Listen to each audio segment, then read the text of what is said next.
এত নার্ভাস কেন? তোমাকে কে কিছু বলেছে?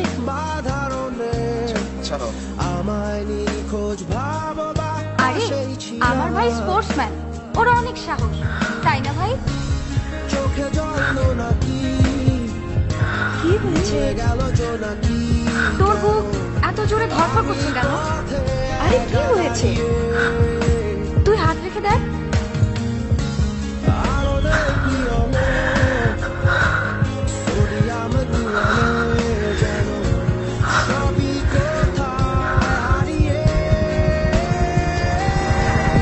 আরে তোমার দ্বিধায় বাঁচি, তোমার দ্বিধায় পুড়ে যায়, এমন দ্বিধার পৃথিবীতে তোমায় চেয়েছি পুরোটাই। আমি তোমার স্বপ্নে বাঁচি, তোমার স্বপ্নে পুড়ে যায়, এমন স্বাদে পৃথিবীতে তোমায় চেয়েছি পুরোটাই।